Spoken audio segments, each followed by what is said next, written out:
जैविका भागवत।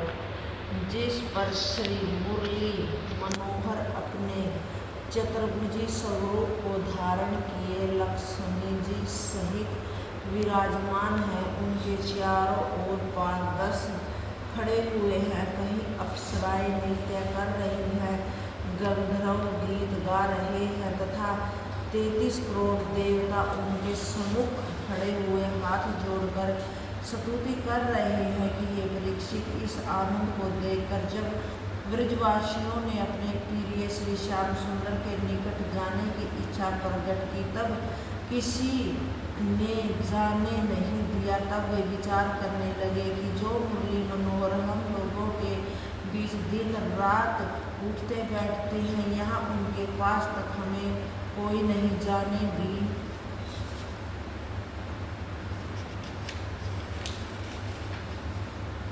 नहीं देता।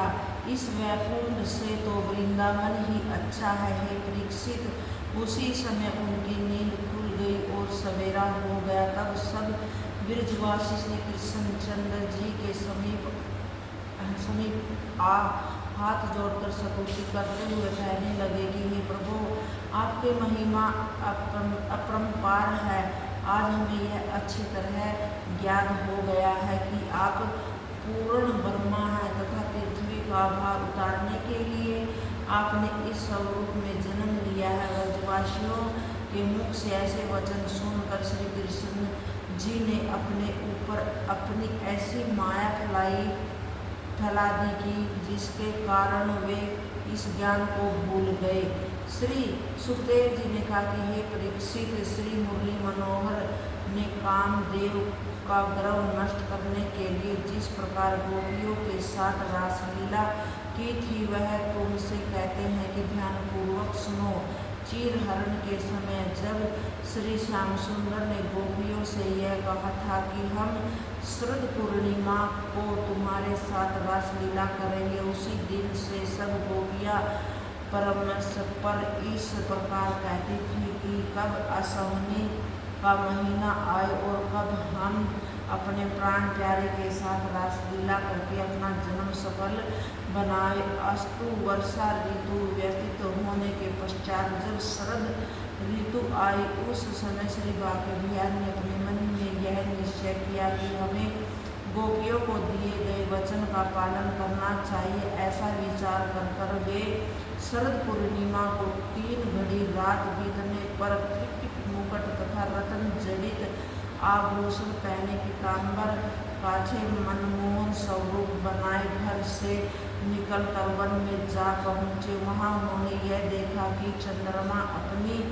16 कलाओं से प्रकाश फैलाए हुए है तथा यमुना का जल भी मोती के समान निर्मल हो गया है और चारों ओर पुष्प खिल रहे हैं तथा शीतल मंद सुगंध वायु चल रही है। हे परीक्षित, उसी समय श्याम सुंदर आयतन मन भावने प्रतीत हो रहे थे।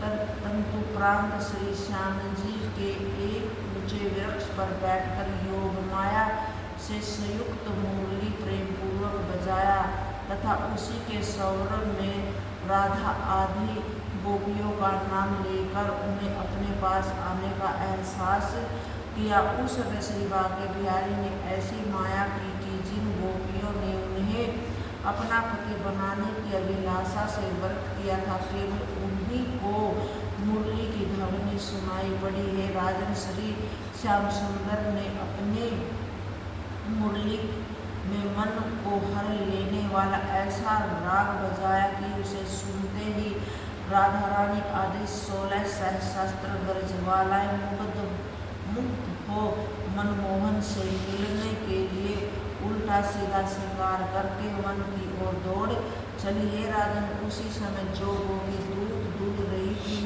उनके हाथ से दूध का पात्र गिर पड़ा। जो भोजन कर रही थी, उन्होंने अपने हाथ भी नहीं धोए। जो भोजन बना रही थी, उन्होंने वैसा ही छोड़ दिया।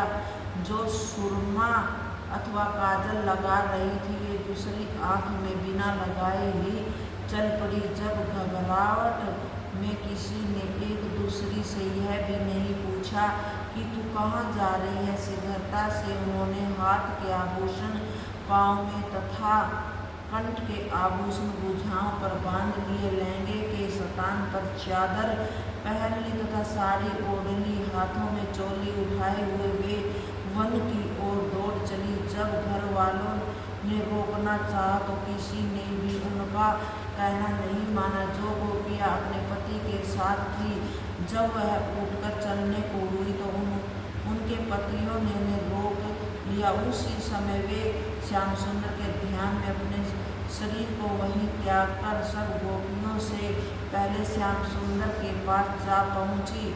उनकी ऐसी प्रीति देकर श्री बांके बिहारी ने उन्हें मुक्ति देकर कृतार्थ कर दिया। जय गीता।